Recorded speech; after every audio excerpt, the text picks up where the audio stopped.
Hurricane Nate is strengthening and headed for the North Gulf Coast. I'm Mike Naso with the latest on the tropics, and you can see we have a hurricane in the Gulf of Mexico. Even though it is early October, that does not mean hurricane season is over, and thus Hurricane Nate. You can see Hurricane Nate is getting pushed very quickly towards the north-northwest, and it will be making landfall literally within the next 24 hours, somewhere between Louisiana and the Florida Panhandle. But anybody in this area needs to be on a heightened level of alert, and the hurricane warnings are out. Now here's the latest on Hurricane Nate as of 5 a.m. Eastern Time. Nate was at 24.5 north, 87.0 west. Winds were up to 80 miles per hour, gusting upwards close to 100. It's racing to the north-northwest at about 21-22 miles an hour. 987 millibars. The hurricane hunters will be going back out in there, and we will see if Nate is getting stronger. It could be close to Category 2 strength as it heads towards the coastline. However, where landfall happens precisely, it's still a little too early to say. It could be in southeastern Louisiana, or it could be up towards Mobile Bay, somewhere right in between, perhaps, say, Biloxi, Gulfport. You guys, you're going to potentially have the landfall, but impacts will be felt farther away from just the center of the circulation. You can see the wind field with the hurricane. Definitely on the right-hand side, we have winds extending out. We just had strong wind gusts in Cuba. But as it races towards the north-northwest, you're going to have accelerated winds on the right-hand side of the hurricane as it comes in. So that's why we have hurricane warnings out for the North Gulf Coast from areas of Grand Isle, Louisiana, all the way to the Alabama-Florida border, including New Orleans and Lake Pontchartrain. You guys are under a hurricane warning. And we also have the storm surge warning from Morgan City, Louisiana, all the way over to the Walton County line in Florida, including the north and west shores of Lake Pontchartrain. Again, the wind field might expand a little bit more as the hurricane gets stronger and heads up towards landfall. So you will have hurricane force winds, especially at the coast, but they will be pushing inland. I'm sure you'll have hurricane warnings inland as well over the next 24 hours. There's the water vapor imagery of Hurricane Nate. You can see it strengthened a lot a few hours ago, and then it kind of sputtered, but it is starting to consolidate a bit more, and so we will see if an eye pops out, and if it does, then Nate could be intensifying as it heads towards land. Again, not the ideal environment on the western side, and I'll show you why that is in a second, but it still is in a pretty favorable environment for intensification, and there is always the chance that it could rapidly strengthen and become a stronger hurricane. So we're going to keep an eye on this over the next 12 to 24 hours. You can see the computer models are in pretty good agreement. Actually, a lot of the 0Z models and even some of the 6Zs have it more over Louisiana. The track does have it right over extreme southeast Louisiana, areas like Buras, Louisiana, maybe Pilot Town and Venice, and then heading on up towards Mississippi.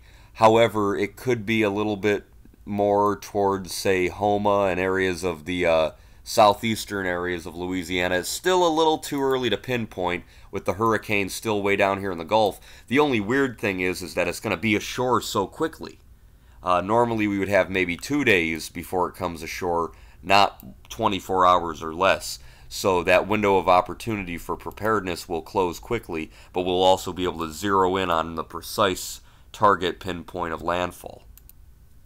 Now, what's steering this hurricane so quickly? Well, we have this feature in the Gulf of Mexico here, which is kind of shearing it a little bit on its western side. Not quite an upper level low, but pretty close.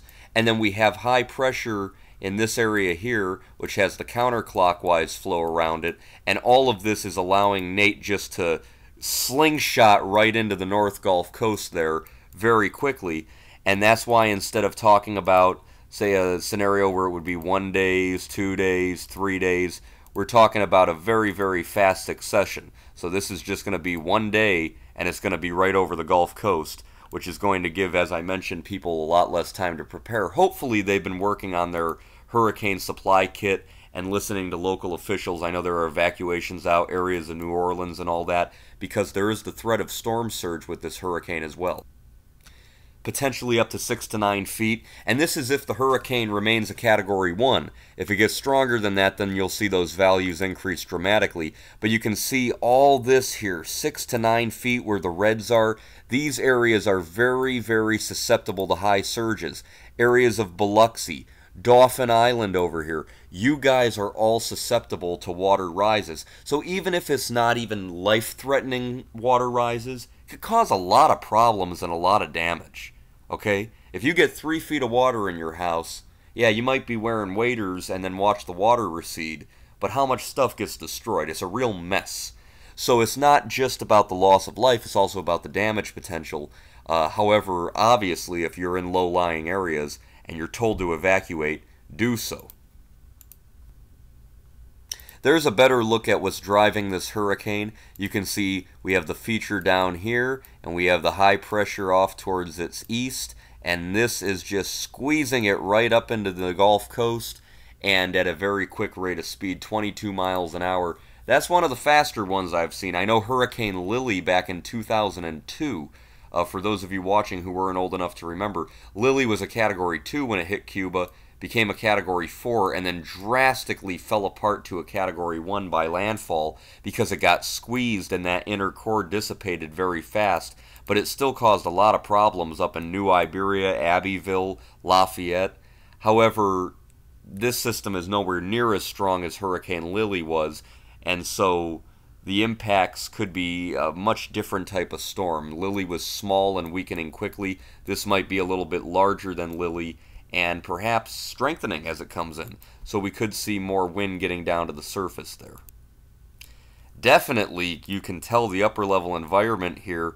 Right on the right side, it has very good outflow on the right side with the low shear over the top of it, although a little lopsided. Like I said, you know, if the center of the storm right now was just south of western Cuba, it would be in ideal upper level conditions.